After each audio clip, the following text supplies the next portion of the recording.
me, the Booknester, and it's time for a wine and wrap-up. Today, brought to you by Sherry.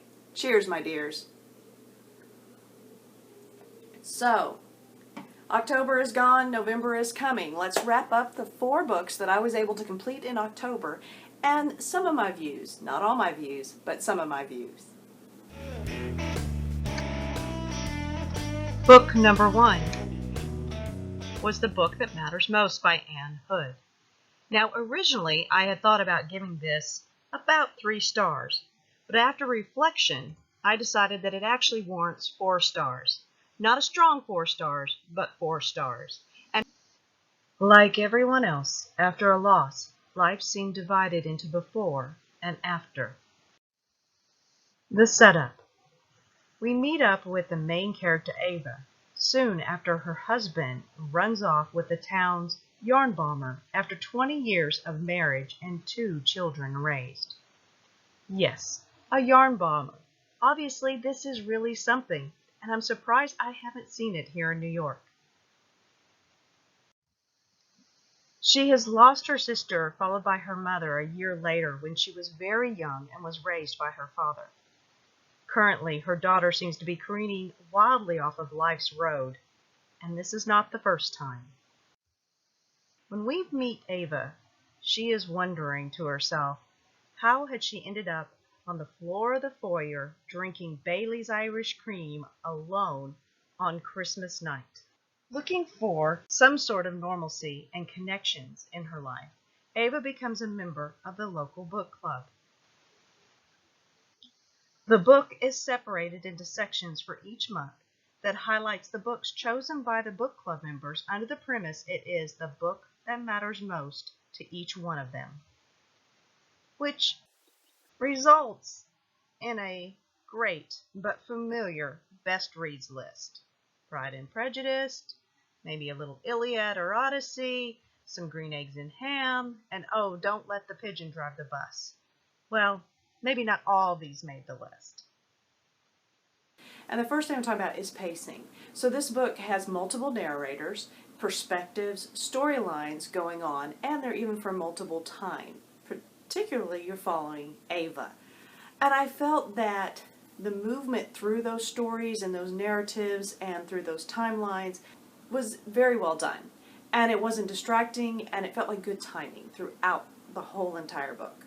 Was there anything special about the writing? And in this book, I wouldn't say that there was a lot of philosophical, deep writing. It wasn't particularly beautiful. But some of the things was, her characters and what they said really said a lot about where that character was at in their life and made them feel real. And one particular is Ava, the main protagonist in the book. And at one point, she kind of let people believe that her husband he died instead of leaving her. But I want to read the quote that she says, and I think this really gives you that indication of where she was at. And it's, "I gave you the wrong impression. My husband didn't die. He left me. It seemed better somehow to be a widow than an ex-wife." And you see that throughout the book, the ways that she has them talk, that makes a lot of sense for that character. I've brought it up over and over that a lot of times when I read, I end up going down these rabbit holes because I'm following information or things that were mentioned in the books. And that's really important to me. And this book, I really didn't have anything that I wanted to go further look up. And I really thought that I might because, of course, you get this incredible reading list. But I would say the reading list is very predictable. You get some information about the authors you may or may not know. However, with that being said, I have thought about this book a lot more, and I think it's because I'm trying to understand Ava, the main character, and my opinion of her while I was reading has definitely changed. At first, I just really didn't understand Ava, and I questioned everything that she chose, every reaction and every subsequent actions that she took. You just question it, going, that's not what I envision a mother's reaction to be. However, by completing the book, you also learn more about the fact that her mother wasn't there as she was growing up. How would Ava, as a very young girl, kind of take this? And she doesn't talk about it a lot. And it kind of is the same thing with her daughter. You know, we don't know why her daughter is where she's at, but I have a sneaking suspicion it has to do with the mothering style of Ava. And as I said, I was passing really harsh judgment, and then upon reflecting, and this is something I thought was unique about this book, it hasn't left me, is that I just realized, given her background, she didn't have the mother role that you and I might have had. And so her actions start making more and more sense. They're very sad, they're very unfortunate, and if her actions are like that, you can understand why her daughter might be the way she is. But that was after quite a few weeks after I've read this book, and that's where I'm at. My heart is really softened for her, and I feel I'm less judgmental of those actions and reactions. Now, is this book going to win any prizes of any kind for its writing? No. Is it going to produce deep philosophical meaning in its words, and will it be quoted throughout the ages? No, it won't be. But as I said, there's some of those things that really work for the characters and actually give you a little hint into their life and where we are meeting them and where subsequently they later go. And would I recommend this book? So the book that matters most is a little deceiving in that I thought that the book club would be much more instrumental in the book. And for those who like to read books about books or read about books you might want to read about, this isn't why you should read this book. As I said before, there's no surprises about the top 10 books that they go through and they choose. There's no surprise. However, I would say that for something that's kind of easy to read and an interesting story, and one that you could possibly have a change of heart even after reading it, it's definitely good on that aspect. The book club is a device. It's a device to keep the story moving, to tie these things together, to create a little bit of a mystery feeling, especially looking for that author of that particular book that it matters the most to Ava. And it's more of a device and less of a character or a big portion of this book. So don't pick it up just for the book club. Here's a fun fact. It appears that 4 other booktubers were reading this novel at the same time as I was, but they did it more like a book club read-along, which they are now calling #on the booktube shelf. Reading with Pugs, Alana Reads, Kizzy Reads, and Paper Bits each took a different section within the book and had a discussion on it. So if you decide to read this book, I've included their respective channels for you to watch as you move along. Book number 2, The Summer Before the War. Now, wait for it. Ding, ding, ding. I have a 5-star read here, people. To get a 5-star, there has to be some criteria met for me. One of them is that I feel like I could recommend this book to anyone. And this one, I could. Number 2, it has to be one that I want to reread. I can see myself reading this again. And then the final thing is, I was even willing to buy a hard copy. It is sitting on my shelves. It just came in. Thank goodness for Book Outlet and Booktober. The Summer Before the War is basically about a small group of people located in a beautiful part of England. And you get that very strong, bucolic, amazing English setting. Your differences is that you have the social stratus from the very top with the Lord and the Lady, of course, all the way to a school teacher who happens to be the main character. And then even down to the travelers that were in the area. So you get this broad perspective.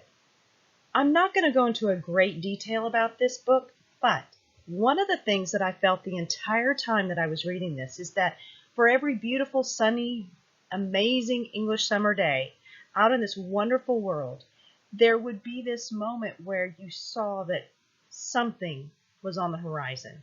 You knew it was going to be a commentary. But at first I thought it was going to be about just the things that changed in the summer, and that's not what it was. There was a lot of social commentary that happened during this book. What's unique about this book is it's not just the summer before the war, but you do end up going across the ocean to France with some of the characters and talk about just how hard-hitting and instant war was compared to where they came from. I love this book. However, you're going to have to wait for more to come on a future episode of the Booknester, and I'm hoping to discuss it soon. On to book number 3. And everybody knows I've been reading The Woman in White. I have finished it. I managed to do it. I'm very, very happy. And overall, it was a great read. I've already had a discussion of #Victober that I previously talked about some of the similarities I was seeing in the Victorian literature that I've read in the last year. And here I'm sure you're thinking that I'm going to share with you my views on The Woman in White. Wrong! Sorry. Book number 3, you're going to have to wait. More to come on a future episode of the Booknester. I want to talk about both the book and Wilkie Collins, and I'm going to be hopefully reading for Nonfiction November his biography, so I want to share at that time. So, loves and kisses. On to book number 4, Sharon Bolton's Daisy and Chain. It was just a 2-star read. So my review is probably interesting, if anything. I thought about giving it 3 stars, but couldn't do it when I did even more reflection, particularly getting prepared for this video. So hang in there and enjoy my thoughts. Our story revolves around 2 characters. Famous real crime author / lawyer that is known for getting murder convictions overturned. And yes, she has blue hair. She is contacted by an infamous serial killer, convicted of 3 despicable murders and indicated in a possible 4th. He is attractive, intelligent, and was a respected cancer specialist prior to his arrest. Did he do it? Will she take his case? Why is her hair blue? Who is more clever, said author or the convicted murderer? And if you had asked me probably 16, 17 hours ago, I would have said, oh yes, really enjoying the book. How many times have you read a thriller and you think that the ending is going to save that book? In my case, it's been way too many. However, it has not happened very often. In fact, I couldn't really think of one recently of where I read the ending and it completely makes me question everything about the book to the point that I just don't even think that I like it. And that's what happened with this one, and I was surprised. 85% of this book, I was loving it. I would have probably been singing its praises and recommending it. Not so much the case anymore. And I'm trying to figure out why. So seriously, what happened? I mean, you have this intelligent woman versus this intelligent serial killer? I mean, isn't this what bestsellers are made out of? What blockbuster movies are made of?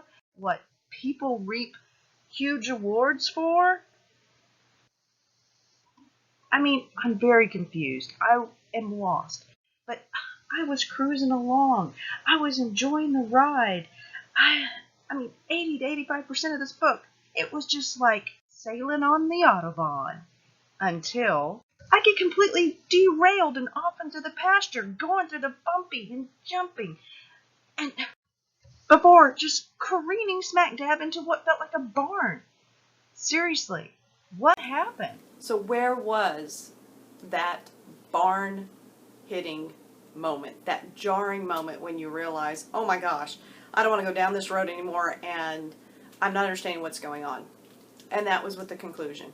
What you basically, and I'm going to do this and try not to do any spoilers because like I said, 85% of the book was pretty fun. But ultimately, this is what I felt. I felt as if upon deciding to write this book, the author put about 15 possible scenarios and their conclusions on the wall. And she wrote the book so that at any moment she felt like she might be able to choose a path and then finish it up. The problem is, I think she was cruising along just like me, having a great old time, and then suddenly realized, oh, wait a minute, we went over 350 pages. And she felt like she had to pull over and she had to summarize and we had to get there. So what she did was she made one storyline however she wanted it to finally end. She threw a dart, boom, picked it, and then forced the story to fit it. And that's what it felt like, because it felt like a lazy ending. I think that a good mystery thriller, okay, the mystery can be solved earlier on, because then the thriller part is, what do you do with that knowledge? How do they summarize it up? And how does all the baddies get caught that need to get caught? Or, you know, how do we get to this safe feeling place at the end of a thriller? You need 100 or so or more pages to get to that, where you're either catching the person or proving that or getting other people to believe you, you know, and you're in a safe place at the end of the book. I have great appreciation for a very well-written thriller, but the thing about a thriller is the ending is vital. Just like I think it can save a book, if you don't have a good ending, you're not going to have a good thriller. In this case, I would think that you start with the ending. You know what the ending is going to be. This is what I imagine that they would need to do. You have to know where you end up. And then you write the story backwards, supporting that ending, instead of a story that develops and creates itself, as in other literary fiction might be. And you can take alternate roads, but they all have to come back and lead to that ending. And it felt lazy, and it didn't meet up. It was jarring, and I felt duped by the end of it. I felt, you know, there was an event or series, there's a couple events in this book that just really amazed me once I knew the ending. Was they were events that were written for me to believe were real and occurred. They were written like every other event in the book. And kind of find out they didn't even happen. But who were they writing for? Who was this character kind of telling his story to, if it wasn't me, the reader, so that I'd have some real information? And that's what the book ends up really relying on, is you believing that most of the information you were provided, which you had no way of determining, was actually just an out-and-out lie.